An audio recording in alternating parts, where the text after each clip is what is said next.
So hopefully by now everyone has completed the so-called super Easter egg in COD Zombies, although I probably shouldn't be calling it that, as you'll find out later on in the video. But ever since the secret Easter egg within Black Ops Cold War was solved, there have been a lot of interesting tweets taking place, of course, over on Twitter from Treyarch developers, some people very high up, and also the community's reaction as well. From what we can see from these tweets, it gives us a big insight as to, well, what's really gone on here, because let's be honest, the majority of people are not happy with this super Easter egg, or with the final swan song in Black Ops Cold War Zombies. People expected a lot more. Whether or not that is our fault, being the communities, people on Twitter, YouTubers, was it hyped up too much, or was that Treyarch's fault, or is it no one's fault? But from the reaction I've seen, the majority of people are just quite frankly disappointed. Over the past week or two, we had two big announcements, the first one being that RAM-based zombies maps are coming back to Vanguard, that is Shinonuma, and also that there would be a secret Easter egg added into Cold War. Now,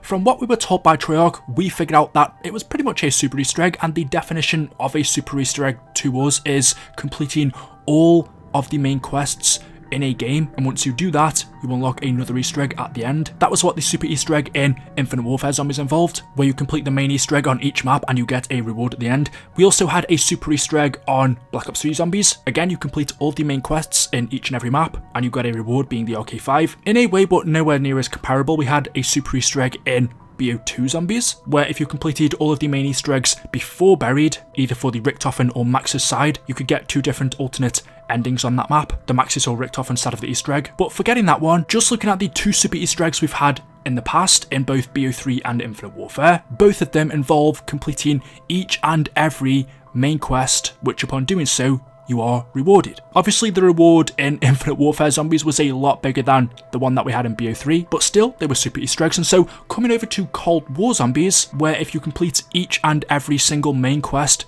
in this game, you unlock a reward. Technically, that's a super Easter egg, just going off the exact same thing that we've had from COD Zombies in the past. Anyway, that's something I'm going to come back to, but of course I'm assuming everyone's probably completed it by now. It really wasn't too difficult. In fact, if you already completed every Easter egg in Cold War Zombies, which most of the hardcore fanbase would have by now, all you had to do was go into the map Zoo and press one button. There really wasn't much to it. In the blog post, it was labelled as a new area we could find, but in reality, it wasn't. When we read this, we thought there was going to be a new area in each and every map that we could unlock, maybe a secret door that we could open, but no, this new area was actually just an already open area on the map Zoo. And then of course, the reward that you got for completing every Easter egg, well, the main one was that each and every one of your weapons at the beginning of any Zombies game would now instantly start at level tier 3, which I think is epic, the purple one, not quite legendary, and you would also get a cosmetic being a watch and 12 different calling cards and emblems. That is the reward for completing all of the main quests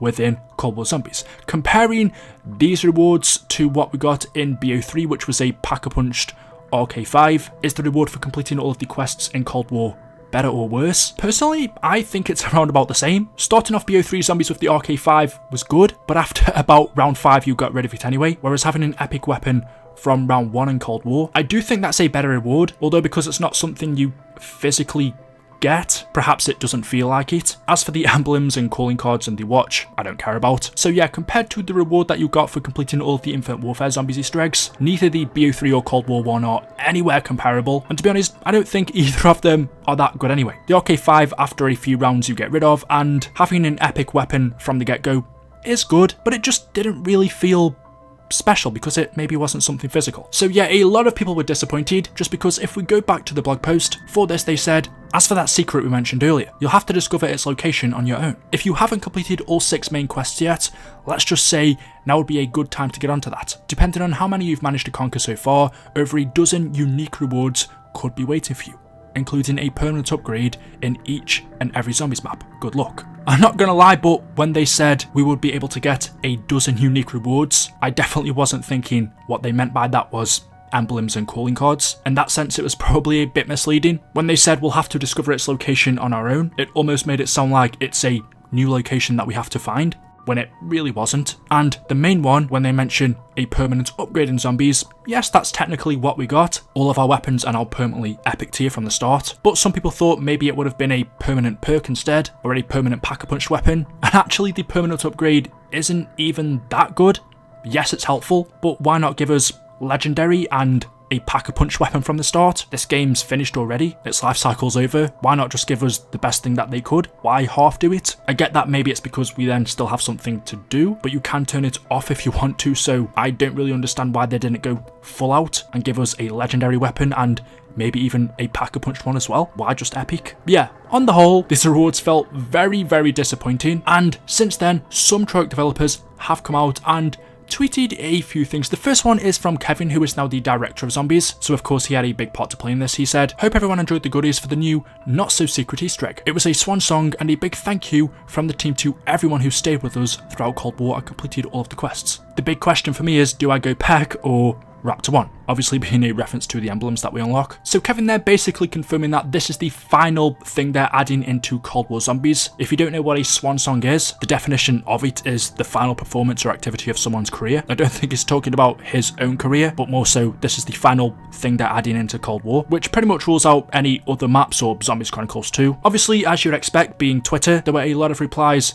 to this being negative, also positive as well. But what I found quite funny is after the Easter egg was solved, Lee Ross, who was the director, I believe, of Infinite Warfare Zombies, he was pretty much in charge of that game mode when he worked at Sledgehammer. He no longer works at Sledgehammer, so he has no connection to COD anymore as far as I'm aware. But after the Cold War Zombies Super Easter egg was solved, Lee Ross came out and said, "Like I've said before, Infinite Warfare Zombies is the best Super Easter egg the franchise has ever seen. It took tons of hard work and was risky, but we were committed. When you have highly passionate and talented people working together, very special things happen." So Lee Ross there kind of throwing shade at the Cold War Zombies Super Easter egg, and rightfully so. Like I said, neither this one or BO3's is comparable to what we got in Infinite Warfare Zombies. I do know there's that famous picture of, I think it was him being the director of Infinite Warfare Zombies, Jason Blundell being obviously the director of Treyarch Zombies, and then I think it was Cameron Drayton who was also in charge of World War II Zombies. There was that picture of all of them together, and funnily enough, all three of them have now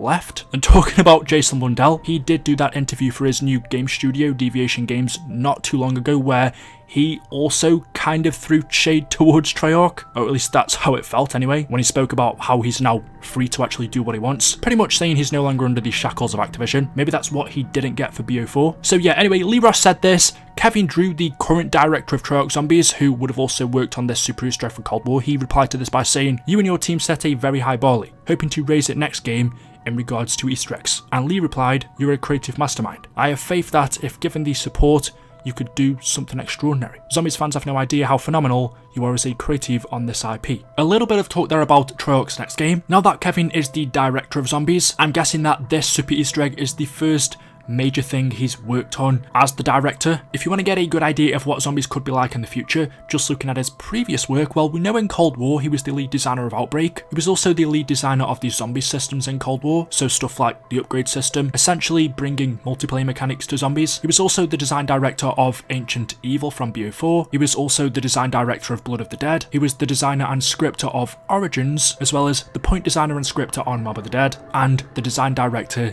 in Zetsubo no Shima, so his previous work should give you an idea of what maybe we could expect for Zombies going on into the future. He's definitely worked on some good things, and then also just, again, for me, some not so great things that I personally don't enjoy, such as Outbreak or Blood of the Dead wasn't a brilliant map, or Zetsubo no Shima. So yeah, and then just finishing off, there was a final few tweets I wanted to show you which I thought were really interesting. These are from someone called Josh Torres, who I just saw scrolling down Twitter. It says he is the senior community manager at Treyarch. Apparently, in regards to the Super Easter egg, I didn't see this tweet myself, but I was made aware of it. I did try and find it, but it wasn't there, so I don't know if it was deleted or not. But I saw that COD Zombies HQ posted it as well anyway. And I'm guessing this was in response to someone talking about how Treyarch oversold the Super Easter egg, and Treyarch's senior community manager replied back to this by saying, "I don't think we oversold anything. To be frank, we explained what it was in our April 14th blog. We never once used the term Super Easter egg or set expectations to be something greater than what we shared. Not to mention we outlined that we're pretty damn busy on lots of other stuff." Which is true, Treyarch in their blog didn't actually say it was a Super Easter egg, but as I explained at the beginning of the video, a lot of people assumed it was, and essentially it is. Just looking at past games, completing every main quest in order to get a reward is our definition of a Super Easter egg. And another couple of tweets I saw which give you a pretty good insight as to, well, what's going on at Treyarch, which is always interesting to me. On one of their posts, someone replied, "Really makes you wonder if Milo was responsible for them turning off replies. Probably not, but is it related? And Treyarch's community manager replied back to this by saying, it's off by default because we don't need players spamming to add sex to zombies or for requests for Zombies Chronicles 2. Milo's opinion on people leaving and lack of actual knowledge of who has stayed and left does not govern that. Personally, for me that's a little bit strange, turning off replies to one of Treyarch's posts just because people are asking for sex in Zombies or Zombies Chronicles 2. I get it can probably be a bit annoying, but to turn off replies for this reason, it's a little bit weird for an official page. But someone then replied back saying, regardless of the nonsense some of the old figureheads of the Zombies community say now, I hope the team knows that a lot of us still love zombies to death and appreciate everyone at Treyarch for their work over the years. And Josh replied by saying, oh yeah, we definitely know. We see the people who traditionally only want zombies.